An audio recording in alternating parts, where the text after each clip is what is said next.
Epilogue. Some people's minds freeze. David Bruce.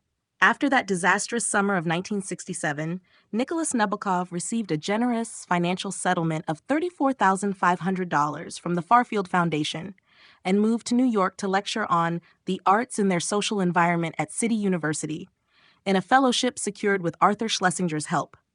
Nabokov and Stephen Spender exchanged bits of gossip about their former confreres and joked about writing a funny Gogol-like story about a man who, whatever he did, and whoever his employer, found he was always being paid for by the CIA.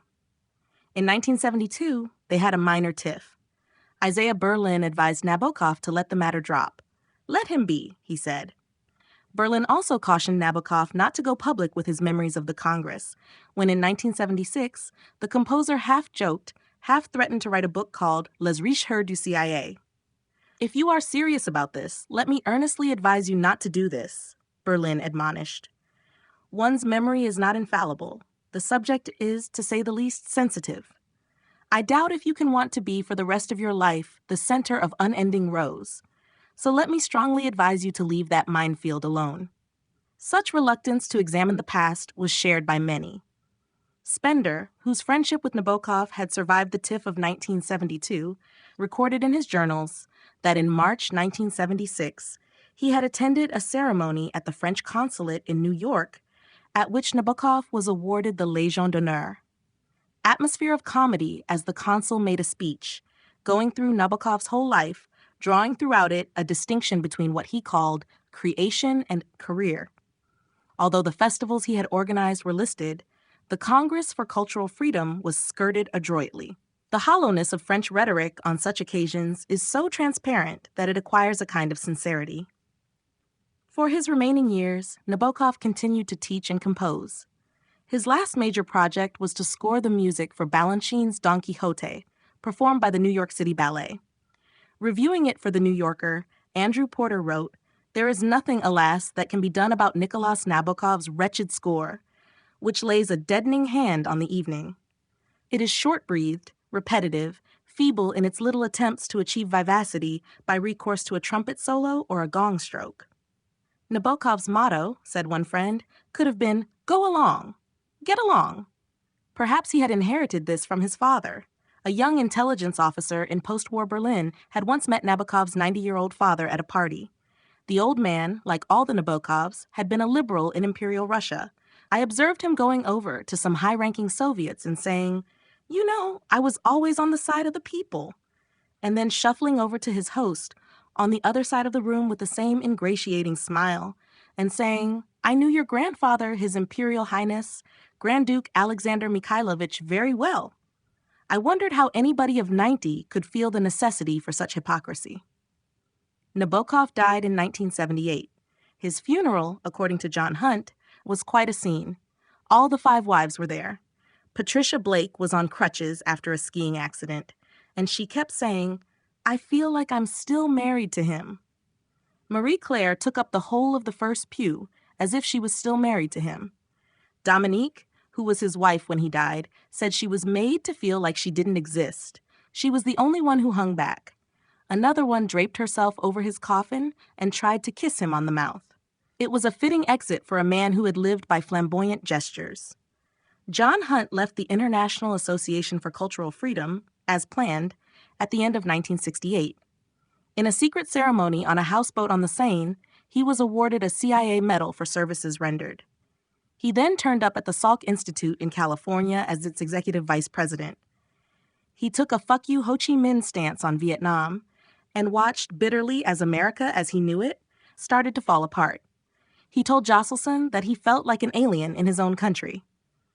After toying with the idea of working with Roby Macaulay at Playboy, Hunt became executive vice president of the University of Pennsylvania.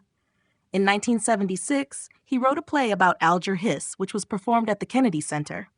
He later retired to the south of France. Irving Kristol founded The Public Interest with Daniel Bell, and in 1969 became Henry R., Luce Professor of Urban Values at New York University. By then, he had already begun calling himself a neoconservative, which he defined as a liberal who has been mugged by reality. He attached himself to the American Enterprise Institute and the Wall Street Journal. gave lectures to corporate groups for huge fees, and was dubbed patron saint of the new right. His writing showed more and more how this young radical had aged into a morose reactionary at odds with the world around him, with its sexual license, multiculturalism, welfare mothers, and revolting students. He had become, like Lasky, like so many others, Arthur Koestler's 20th century man, a political neurotic who carries his private iron curtain inside his skull. In 1981, he wrote an open letter to the Pentagon in which he deplored the fact that American soldiers failed to stand properly to attention during the national anthem. He called for the reinstitution of proper military parades because there is nothing like a parade to elicit respect for the military from the populace. Looking back on the CIA's intervention in cultural politics, he remarked that, aside from the fact that the CIA, as a secret agency, seems to be staffed to an extraordinary extent by incorrigible blabbermouths, I have no more reason to despise it than, say, the post office. Of Encounter, he concluded, I think it's interesting that the only British magazine worth reading at the time was funded by the CIA, and the British should be damn grateful. Melvin Lasky stayed on as editor of Encounter until it folded in 1990. By this time, few were ready to grant it a proper testimonial. In its last years, Encounter often seemed something of a caricature of its former self, routinely given over as it became to Cold War mongering, with many a dire warning against the perils of nuclear disarmament. The Tory editor of the Times Literary Supplement, Ferdinand Mount, did write a valedictory on Encounter's achievements and acclaimed Melvin Lasky as a prophet uniquely without honor in his adopted homeland. But this isolated tribute cut little ice with those who believed that Lasky should perhaps have stayed at home. After the withdrawal of CIA funds, Encounter swayed from one financial crisis to the next, and Lasky spent much of his time in these final years seeking backers. In 1976, Frank Platt, who stayed on in the CIA, wrote to Josselson of a wonderful picture of Mel talking with violent right wing, makes Old Man Hunt look like Gus Hall, head of Coors Beer Empire in Denver while back.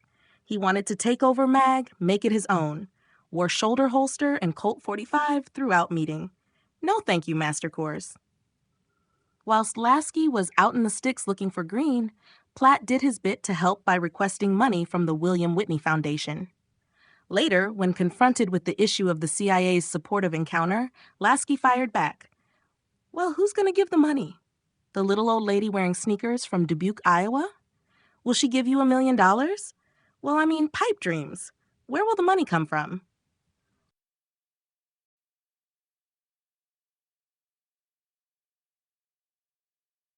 Every English co-editor to work with Lasky had resigned. Spender, Kermode, Nigel Dennis, DJ, and Wright, except for the last, Anthony Hartley.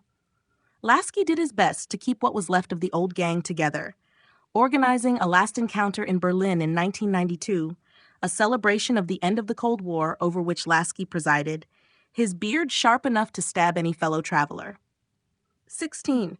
Gathered there were the veterans of the Kulturkampf, Irving Kristol and his wife, the conservative historian Gertrude Himmelfarb, Edward Shills, Francois Bondy, Robert Conquest, Leo Libidz, Peter Coleman, men and women from Radio Liberty and Radio Free Europe, frail in form some of them, but the fire still burning bright.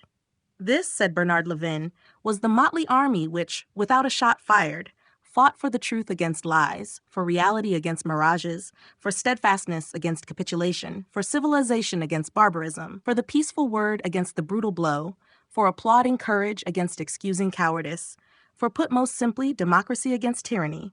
And we were right, entirely, completely, provably, joyfully, patiently, and truthfully right. The ranks of this army of the truth had been thinned by death, Hook, Koestler, Aaron, Malraux, Nabokov, Sperber. But they were also reduced by Lasky, who did not invite the longest-serving member of Encounter's staff, Margot Walmsley, or Diana Josselson, or the Spenders. Michael Josselson's name was not mentioned once. Levin's motley army did not shed tears when the Soviet system finally imploded. And yet, the radio propagandist George Urban spoke for them all when he said he felt a curious pang of loss. A sparring partner who had in some ways served me well had fallen by the wayside. A predictable foe beyond the hills, often heard but seldom seen, had paradoxically been a source of reassurance. Having a great enemy had been almost as good as having a great friend, and at times of disaffection within our own ranks, arguably better. A friend was a friend, but a good adversary was a vocation. Or was it, I sometimes wondered, that my long preoccupation with the dialectic had so thoroughly infected me that I could imagine no life beyond an adversarial one? 18. Shortly after the fall of the Berlin Wall, George Urban was approached by a former KGB officer who claimed to have run the Kremlin's propaganda school. "And did you find our writings in Encounter useful as a clue to what the enemy was plotting?" asked Urban. Useful, useful. I found it so fascinating that gradually you and your colleagues weaned me away from my oath and my ideology and made me into a dissident, came the answer. You see, the Encounter syllabus was too persuasive. It spawned doubt, then occasional insubordination, and finally open dissent in the mind of a master spy.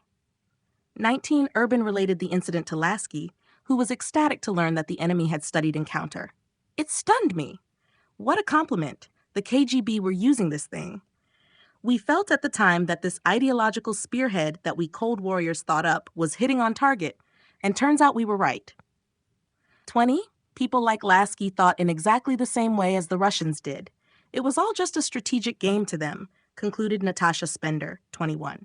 Frank Platt stayed on at the Farfield Foundation, as its director, until 1969, when its pre-1967 funds were still being dispersed.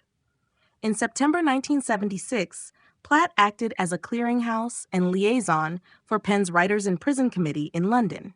2 months later, he told Josselson, "I've been asked by Kurt Vonnegut, Jack Mack, Michael Scammell, others, if I'd consider overseeing taking over Penn Writers in Prison work, keeping in touch with Scammell in London at Index on censorship, who is taking it on for International Penn. Coordinator more like it. Said yes, of course. Interesting work. Travel involved."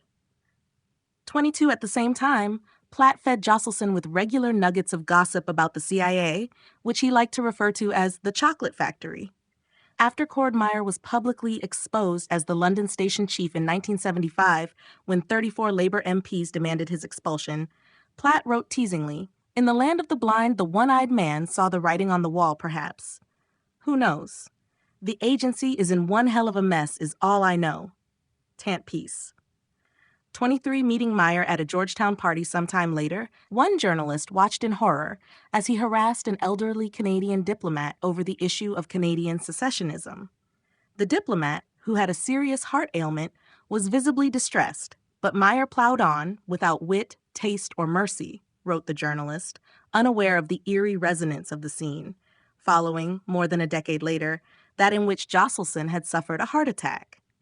As another observer put it, Meyer's generation and class never, in Cromwell's phrase, bethought themselves in the bowels of Christ that they might be mistaken.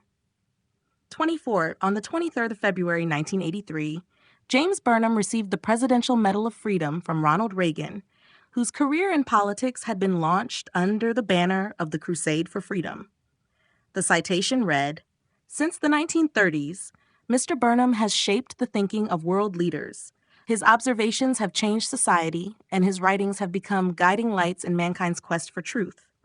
Freedom, reason, and decency have had few greater champions in this century than James Burnham." 25, a week later, Arthur Koestler committed suicide with an overdose of barbiturates and alcohol in his London flat. Dying with him was his third wife, Cynthia Jeffries. He was 77, she was 20 years younger. In 1998, Koestler was literally taken off his pedestal when his bronze bust was removed from public display at Edinburgh University, following revelations by biographer David Cesarani that he had been a violent rapist.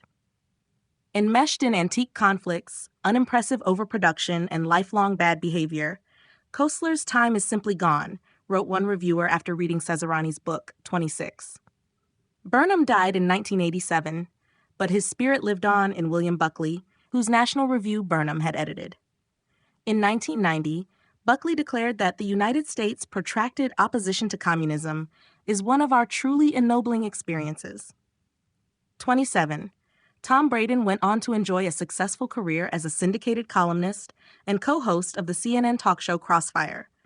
In 1975, Whilst a government committee was preparing the fullest ever review of U.S. intelligence activities, Braden penned a swinging attack on a CIA subsumed by power, arrogance, and an obsession with lying. "It's a shame what happened to the CIA," he wrote. "It could have consisted of a few hundred scholars to analyze intelligence, a few hundred spies in key positions, and a few hundred operators ready to carry out rare tasks of derring-do.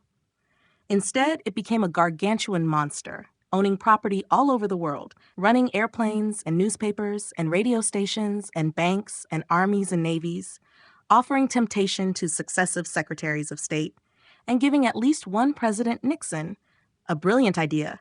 Since the machinery for deceit existed, why not use it?" 28. Braden concluded by advocating the dissolution of the CIA and the transfer of its remaining functions, those few which could still be justified, to other departments. "I would turn the psychological warriors and propagandists over to the Voice of America." Psychological warriors and propagandists probably never did belong in a secret agency. 29. He also wrote 8 is Enough, a happy series about an all-white American family, which was adapted for television and was later the inspiration for the Brady Bunch. He finally retired to Woodbridge, Virginia, to a house guarded by 2 enormous but soppy Alsatians. Lawrence de Neuville left the CIA shortly after the Hungarian uprising of 1956. He took a variety of jobs before becoming a stockbroker. He remained a loyal friend to Michael Josselson, whom he had recruited all those years ago in Berlin.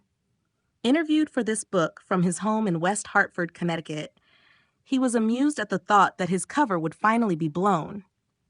"I guess the old boys here in my town will get a bit of a surprise," 30, he joked. He died before he could witness their reaction. William Colby went on to mastermind the Phoenix program in Vietnam, which involved the torture and murder of over 20,000 Viet Cong. As CIA director from 1973 to 1976, he was responsible for sacking James Jesus Angleton. Under him, the agency stumbled from one public relations fiasco to the next. After his retirement, he continued to reap the benefits of his career in espionage by selling his services as consultant to the heads of East European intelligence services after the collapse of the Soviet Union. He died in April 1996, after falling headlong into the swirling waters of the Potomac River. After resigning from Encounter, Stephen Spender attached himself to the New Left and rediscovered his revolutionary fervor. Mary McCarthy came across him in June 1968 at a Sorbonne meeting convened by revolting students. "Stephen Spender was very good throughout," she told Hannah Arendt. "I saw a great deal of him. I think he was expiating the CIA one." For him, amusingly, the moral problem turned on his house in Provence, a ruin they bought and have been slowly fixing up with the revenue drearily earned of his American lectures. He decided in the first days that he did not own that house and that if the revolution took it, okay, whenever he would be talking to some especially enragé student, he would say to him mentally, "Yes, yes, you can have my house." He took money around to a group of American draft resistors, whom he found in total isolation in a room in one of the faculties, and virtually, he thought, starving. 32, in 1972, he founded Index on Censorship with a grant from the Ford Foundation. He was knighted in 1983, a grand old citizen of the Republic of Letters.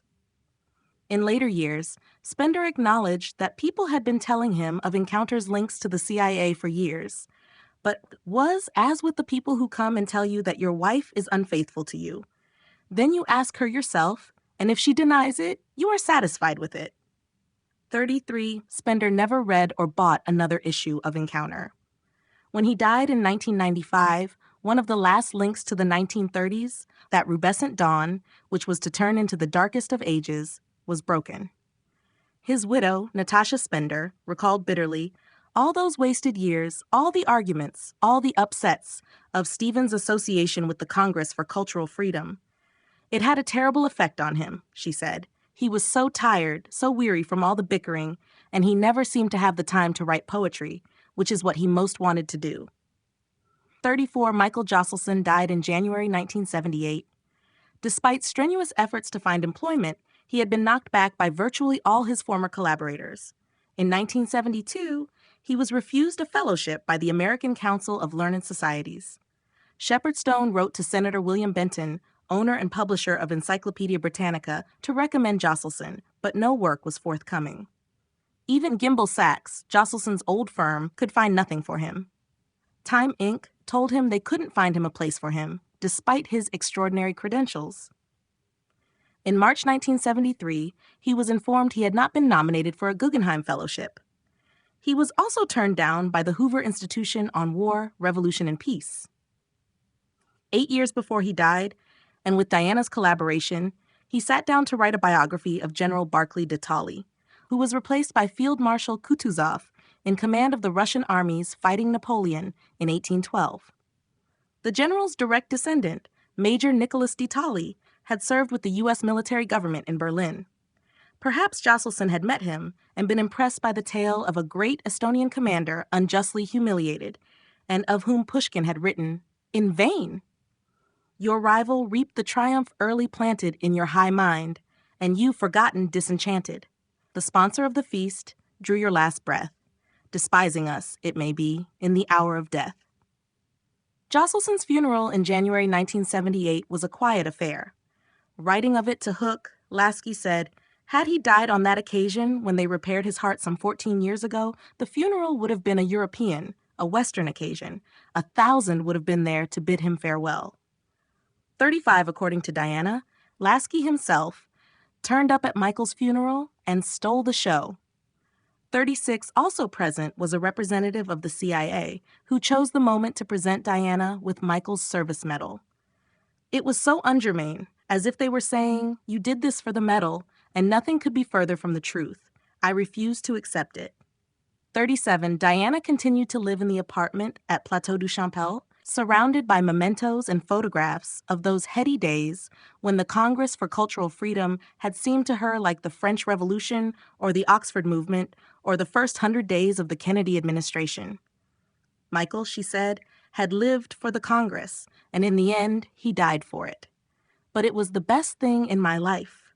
They were wonderful years. 38, and what of that Bruderbund, the inner club of men less mortal and more patriotic, that tiny minority who knew what everyone else should know but didn't, making their own secret judgments in the name of a new age of enlightenment? They wanted to have it both ways, to be walking with the devil in the shadows secretly, and to be walking in the sun. 39, said one CIA veteran. For many, the contrast was too much. Proponents of the Cold War, they were also in some measure its victims, destroyed by the moral ambiguities of the Great Game. In the later years of the Congress, Jack Thompson, the former protege of John Crow Ransom, who had ended up holding the rudder of the SS Farfield, a CIA nickname for the Farfield Foundation, became obsessed with saving Africans from the Russians, and he traveled there a lot, according to Jason Epstein. He would offer fellowships to African scholars and intellectuals, and their governments would allow them to go on condition they never returned. They were glad to get rid of them. So what Jack was doing, without realizing it, was getting them exiled. You can expect to get into a mess if you take your country's claims literally. 40, Frank Wisner took his own life in 1965, having never recovered from the nervous breakdown after the failed revolution in Hungary. Other suicides included Royal Tyler, one of Allen Dulles' most flamboyant early collaborators, who took his life in 1953, and James Forrestal, Secretary of Defense after the Second World War, one of the men who had helped design America's clandestine action arm, who killed himself in 1949. Washington Post publisher Philip Graham turned a shotgun on himself in 1963. He was all out for the most conventional sort of success. He achieved it on the largest scale, and then, somehow, it turned to dust and ashes in his mouth. 41, Joseph Alsop told Isaiah Berlin, in what serves as an epitaph for them all. Behind the unexamined nostalgia for the golden days of American intelligence lay a much more devastating truth. The same people who read Dante and went to Yale and were educated in civic virtue recruited Nazis, manipulated the outcome of democratic elections, gave LSD to unwitting subjects, opened the mail of thousands of American citizens, overthrew governments, supported dictatorships, plotted assassinations, and engineered the Bay of Pigs disaster. In the name of what? Asked one critic. Not civic virtue, but empire. 42.